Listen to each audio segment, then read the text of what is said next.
Hello, I'm Robin and welcome to Multi-Music Technology. Today we're looking at the release of the MiniBrute V. MiniBrute V. V for virtual, I suppose. This is the virtual version of the Arturia MiniBrute. It's their fabulous little analog synthesizer that they released back in 2012, which probably, arguably, kick-started or pushed along the idea that we could actually have analog gear again.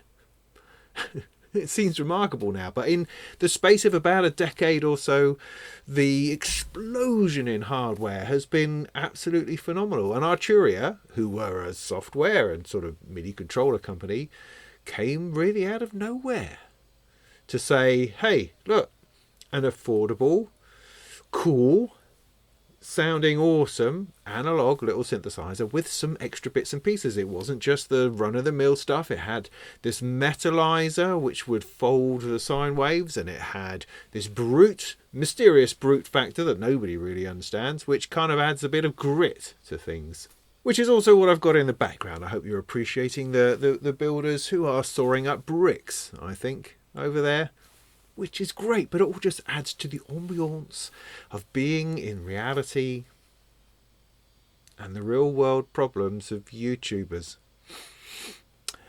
Anyway, back to the MiniBrute.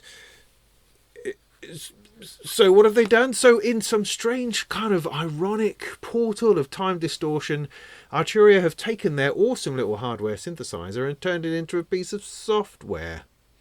Now, software can be useful. I'm okay with that. It brings a level of convenience, it brings a level of sophistication which you don't necessarily get or is hard to implement in hardware without it being really, really expensive. So with the MiniBrute V5, someone's going to have to tell me what it is. Are you supposed to say V? Are you supposed to say 5? I really don't know, and it's something which is going to continuously bother me and waste time like this, where I just keep thinking about it. And they've been doing it for years and years and years, and I still haven't wrapped my head around it. I reckon it's just old age.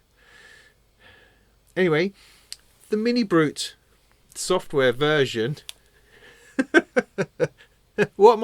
don't even know what I'm saying anymore.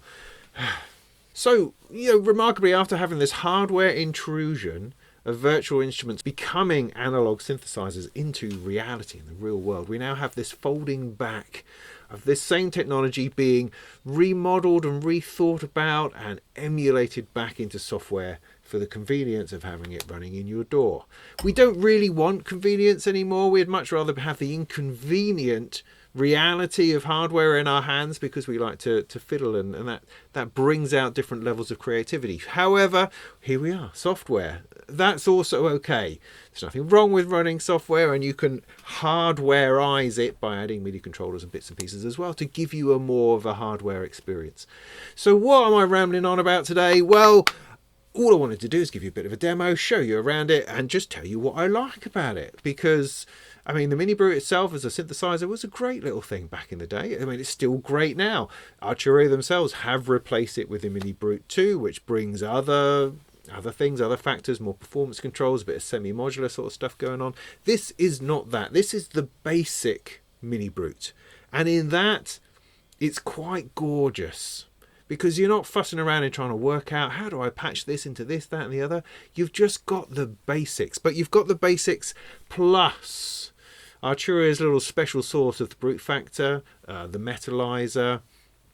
You have polyphony, which does give it a completely different feel. It now feels very much like a polyphonic synth, which is nice, and it's good sounding, because we're just spending time with these basic waveforms, the sawtooth, the square, the triangle, a little bit of noise put in, a bit of a sub bass, and then some folding of waveforms, some pulse width modulation, a filter, which is a killer of a filter, that Steiner filter they've got in here. It's fantastic. Pulls that in, it's got an envelope to pump it about the place, then you've got an amp envelope over the sound overall, and that is your basic cockerel now going. Awesome. Your basic, I'll fight through it, your basic synthesizer. And basic synthesizers are great, because when we invented waveforms back in the day, it was because they sounded phenomenal, and they continue to do so. Doesn't need to be flash and weird and crazy or digitally something or other. It's good emulation over analog hardware, and they've stuffed in there all sorts of bits to make it drip and fall and crackle and fall apart and move around. You've got ultra saws, you've got modulation, you've got an arpeggiator, and then you've got a whole load of effects, which I think is also really important. It elevates it again from being, a cool sound source into something which feels much more complete. I find that's always the way. Once you've built in some effects on the end, I mean, in some ways effects can make anything sound great.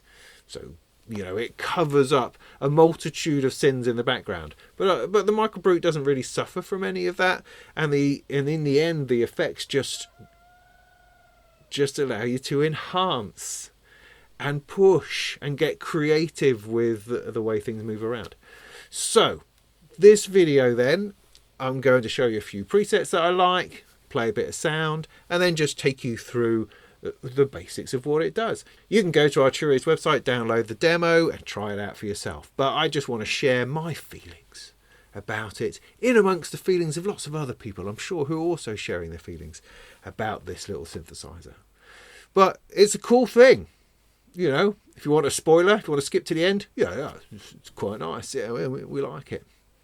So let me bring you in. We'll point the cameras at this, make a bit of sound, see how it goes, yeah? So what do we got? The Arturia MiniBrute.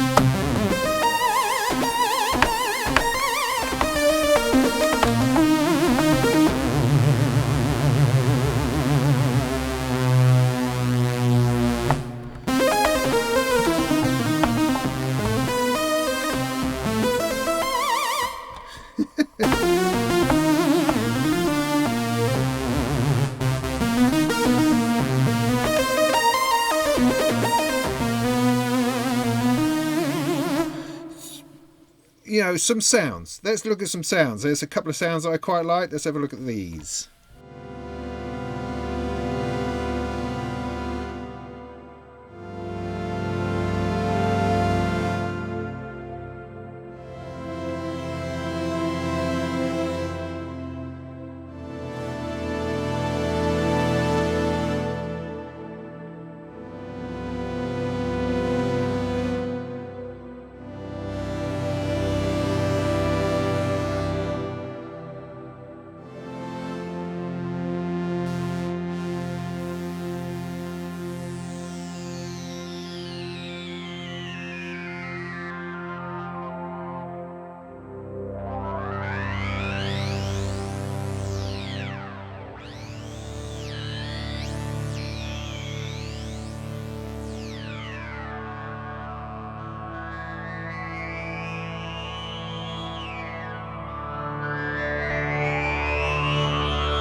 there's just a range of different sounds. I mean, I didn't get all the way through every single preset. I mean, there's lots of presets, but I got through a few.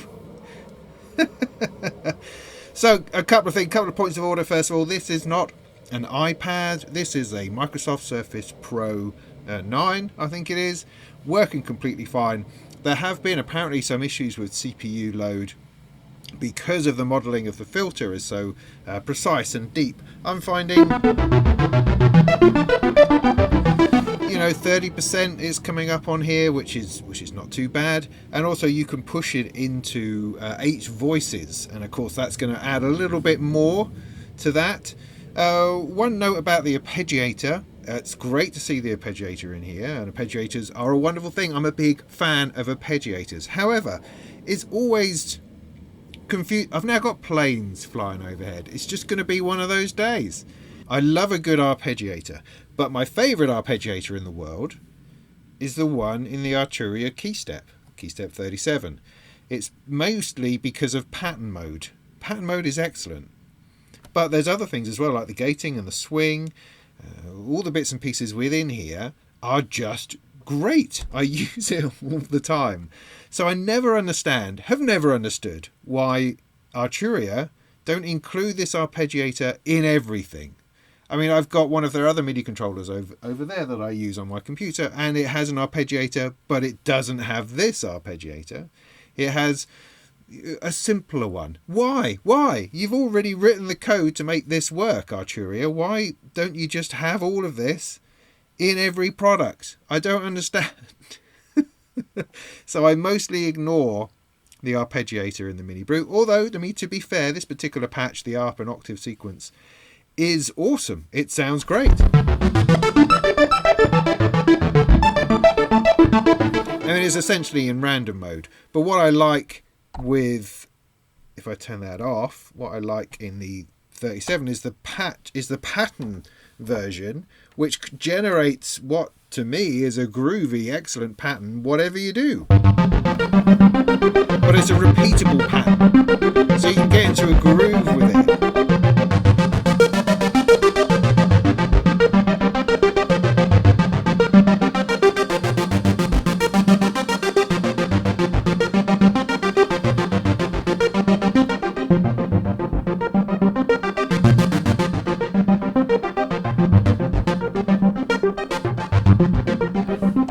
Which I really like. So anyway, that's just a personal preference. I just really like the arpeggiator in here. The one in the MiniBrute, it ain't that bad. Right, so let's get down to brass tacks. Let's load up some default waveforms and just have a look at what it is that this thing offers.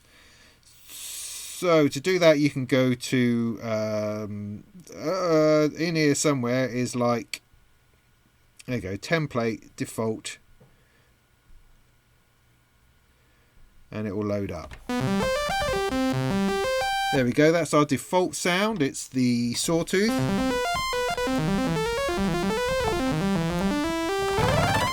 Which is fine. So for the purposes of this, I'm going to bring in my little scopy scope here.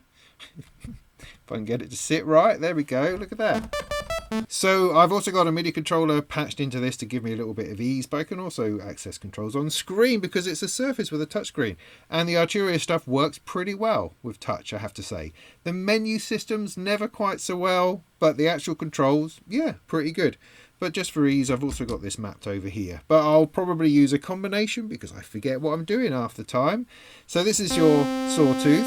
Now the sawtooth has some special powers called Ultra Saw,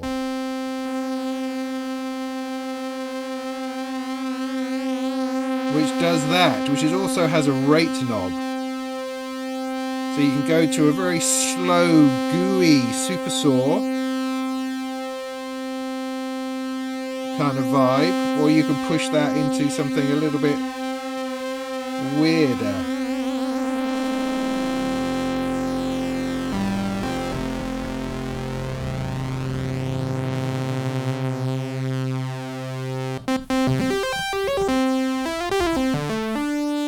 But any day of the week, that's a lovely super saw sound.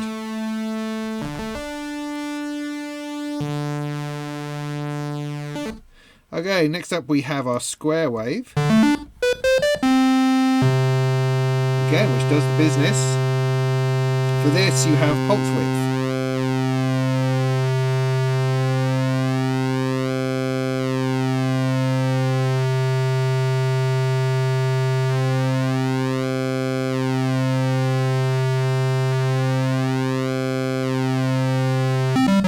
You also have an envelope amount over that. Now the envelope amounts here all route to the, or are routed to from the filter envelope, so you can stick a bit of that in there in order to give it some, in order to give it some. So we put some pulse width and increase the envelope amount. You'll see that the filter envelope is now controlling the pulse width. Next up, we've got the triangle.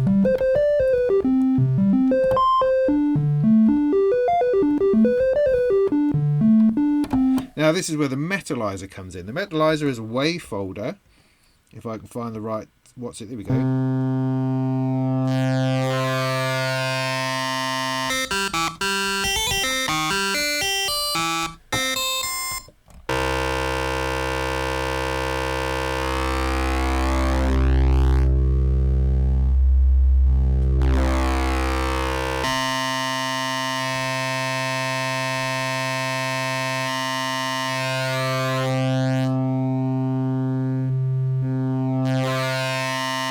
Which is super nice, super gnarly. We've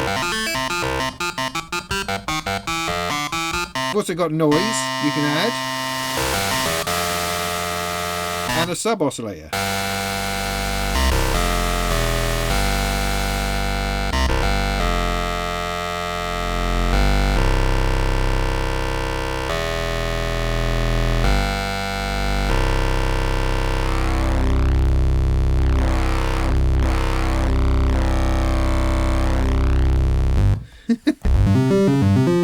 Your sub-oscillator can either be a square wave or a triangle wave with a flick of a switch, which is a hard thing to do on a touch screen.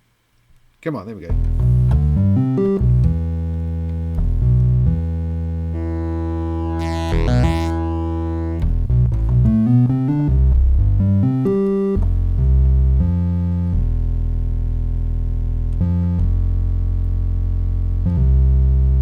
The metallizer can also benefit from the envelope.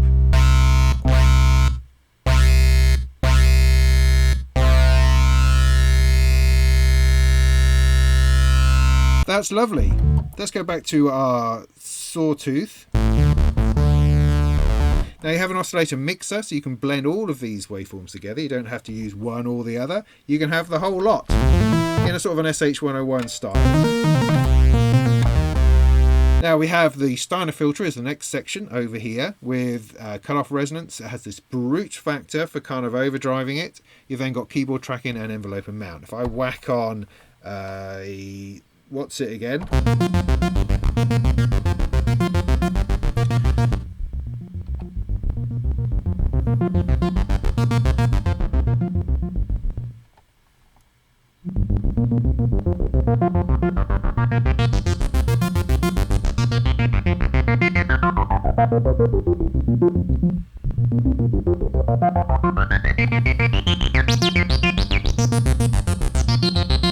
It's just super nice.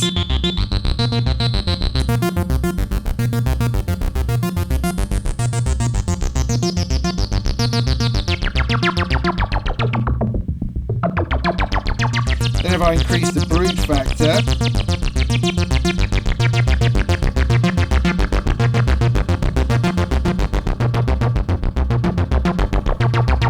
take that bad out again.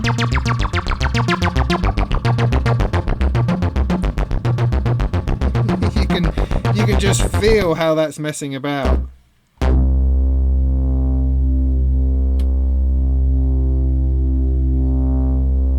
It's interesting. It's hard to really put down exactly what's going on.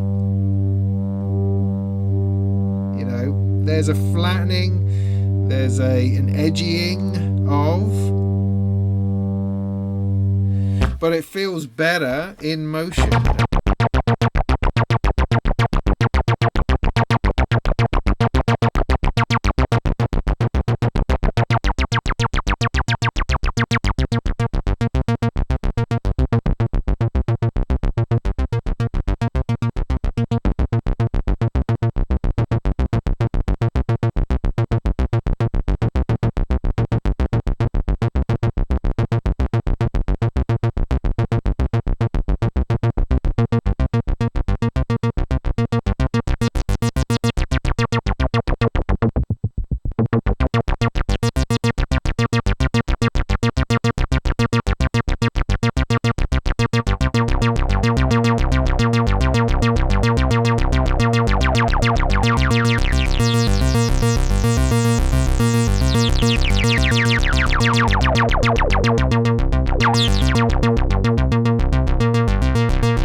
See, I'm a simple person, simple-minded maybe. I just want basic things, and this is really working for me. I'm not even looking into modulation, not even looking into Aftertouch and all the other bits and pieces. I am just enjoying the bounce of these waveforms, the bounce of that filter, the overdrive of the brute factor, that sub-oscillator. These are the things I enjoy.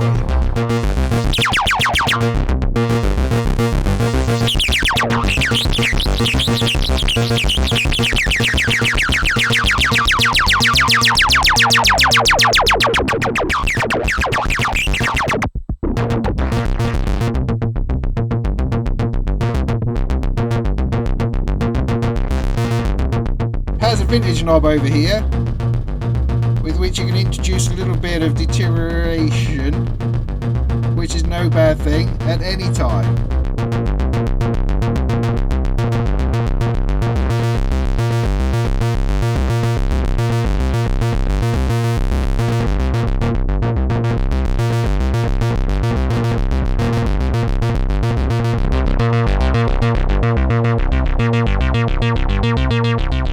The brute factor is nice in both directions. It's not as if it's just like, oh, it puts on a bit of distortion.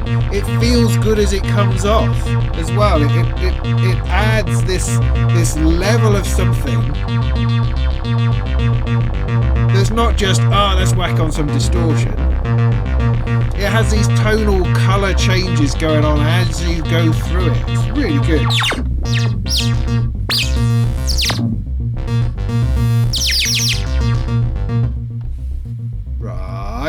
So I'm going to scatter around now because I'm quite enjoying this sound, and I'm going to go straight to the effects. Now the effects are great. And they allow you to add a load of stuff. I mean, I really like having effects on a synth built into the synth rather than having to fuss around trying to add extra plugins. For me, the convenience of having them built in so that I can just play with them in the context that I'm already in, for me, that's what I want. That is what I want. So let's bring in a bit of delay and a bit of reverb just for starters.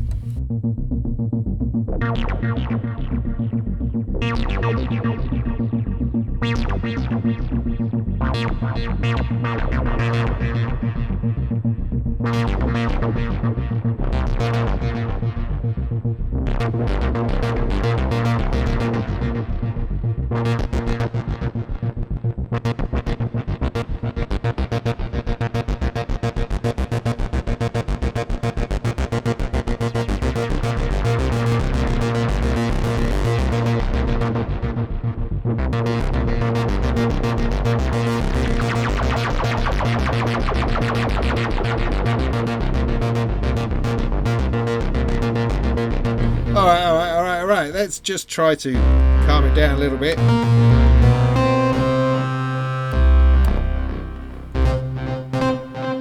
So let's see what we have in here. We've got delay, reverb, a tape echo, and a... what is that? a P5 PS delay.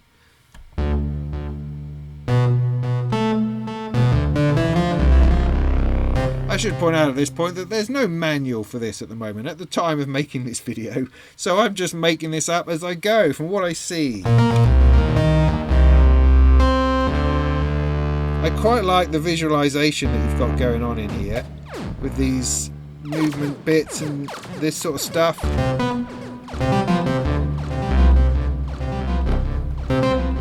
I imagine the effects engine is very similar to that you find in the whatever it's called, Microfreak, MiniFreak.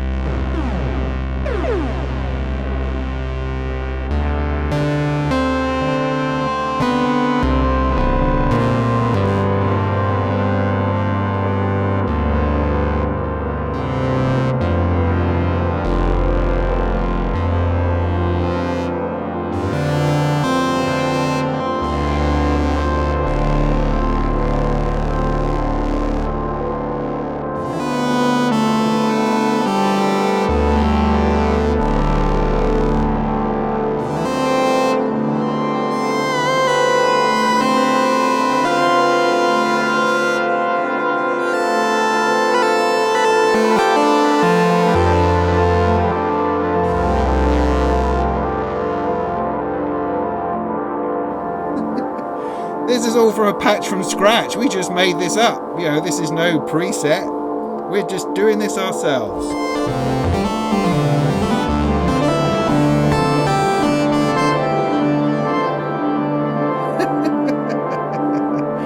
It's just superb. Oh heck, I've ruined it all. That's a shame. It's going so well. Just bring that down a little bit. So there's 4 effect slots as far as I can work out. You've got compressors.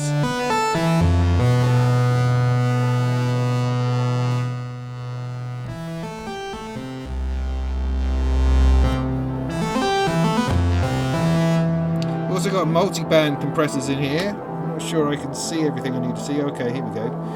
So multi-band compressors, you've got a filter, parametric EQ, you've got some distortion, and then you've got modulations. The chorus, the Juno chorus in here, is just lovely. Let's stick that on.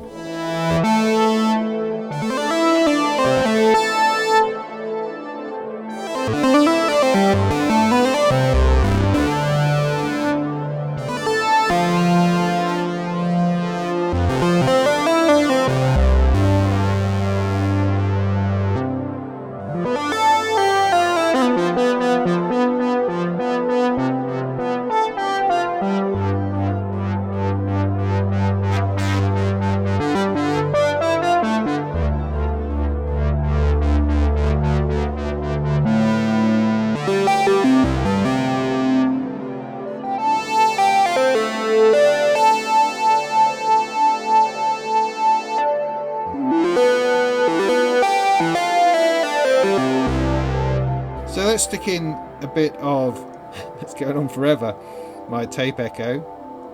Let's bring the intensity down a little bit.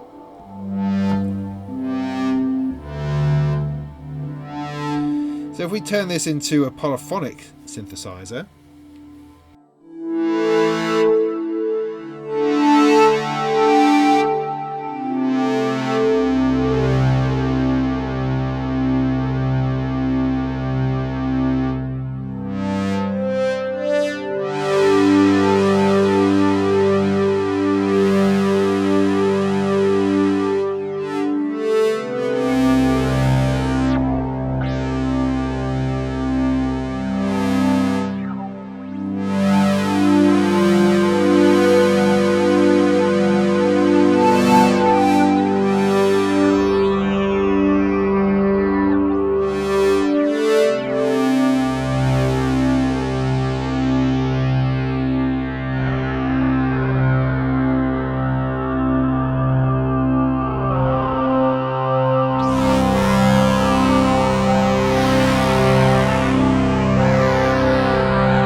Sorry, I'm getting carried away. So like I say, there's choruses, flanges, distortions.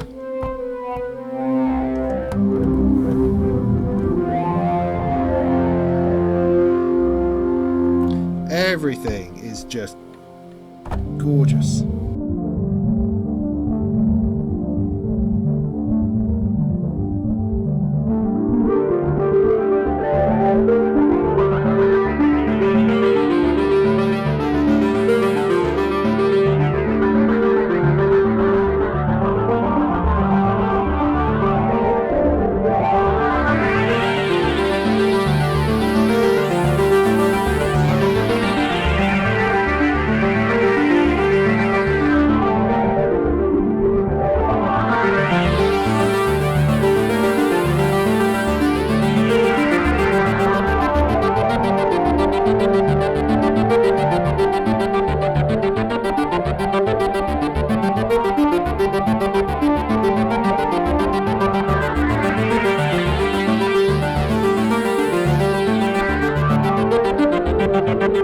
And then down in this bottom section you've got an LFO which you can route to pitch, filter, pulse width, the amplifier.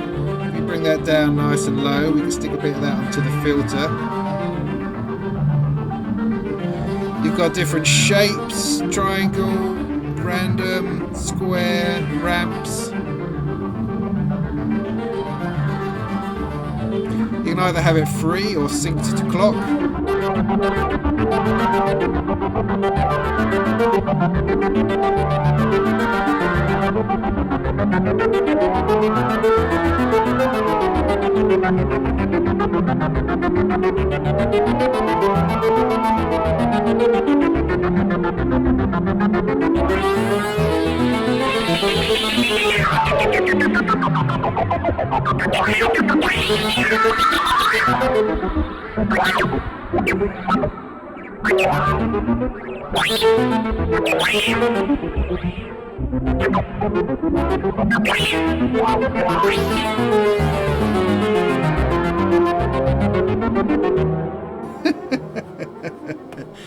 Well, I think we should perhaps load our default again, right?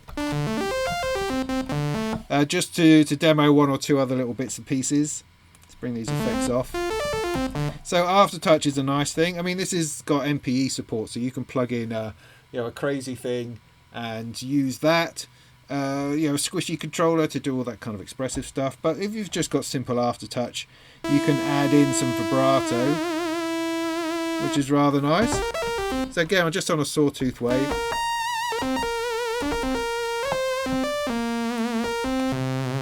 I think that's awesome.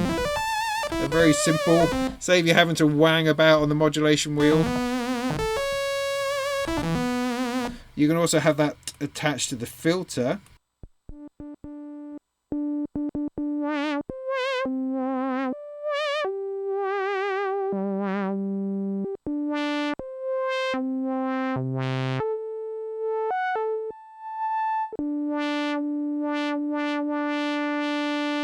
And you can change the rate of that. And on the filter, on the vibrato.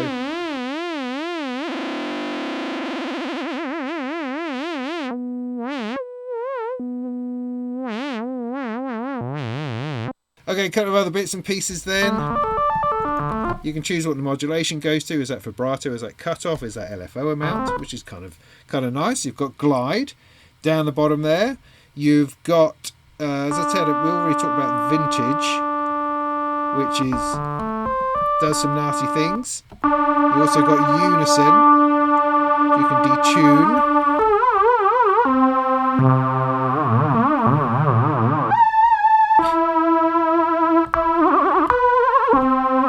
So I'm going to be leaning into that Aftertouch all the time now.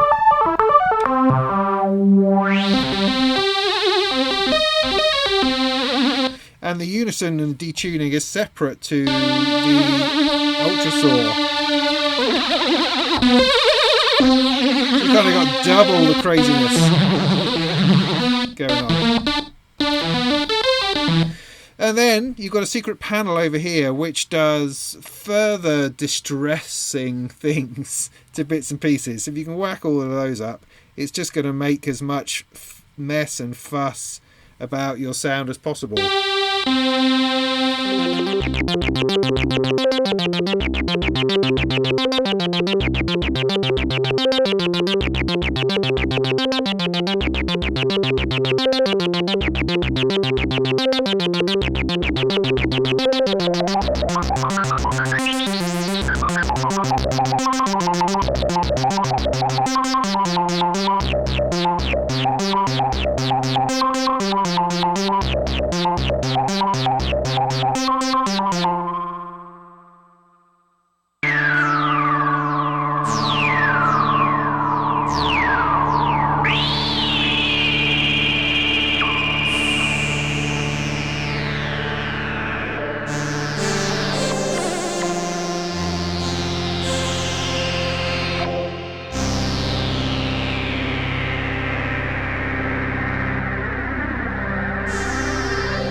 So there you go, the MiniBrute 5V, the MiniBrute V. I mean, it's pretty great. I mean, it's just it ticks all the boxes for me of being something that is simple, that is straightforward, that has nice sounding waveforms, that gives you just enough little bit of control to give it some edge and to give it some side and to give it some extra different poke in different places. It lets you blend together waveforms simply. The sub oscillator is excellent and really beefs it out. That filter, of course, does a lot of great work, a lot of the heavy lifting, I suppose, but with its brute factor, it gives it just a range of colour and tonal qualities that just makes it so much more fun. And is already fun. You know, they've built in a lot of decrepitude with the vintage knobs and the extra behind the panel bits and pieces just to push it all apart, to give it the best chance of sounding like the MiniBrute that you found at the back of the garage that you haven't used for about 8 years. And you're brushing off the dust and it's feeling a bit sparky. Yeah, that's the one. That's the emulation that they're going for. The effects are great, add a whole extra dimension. All the modulation possibilities, super. I love the Aftertouch business that's going on. The arpeggiator, use this one. Use the one from here, Arturia. What's the matter with you? But as it is, it's all right. It's pretty good. The polyphony really gives it another dimension, which inevitably it will. So it's a great little sorted little polysynth Sounds like an analog synth. It's great. It's great. I'm struggling to find anything wrong with it. No, I don't think I can. It's great. I have no idea what the price is. I mean, it could be massively expensive and it might be cheaper to buy the hardware itself. Although, of course, you can't buy this in hardware anymore.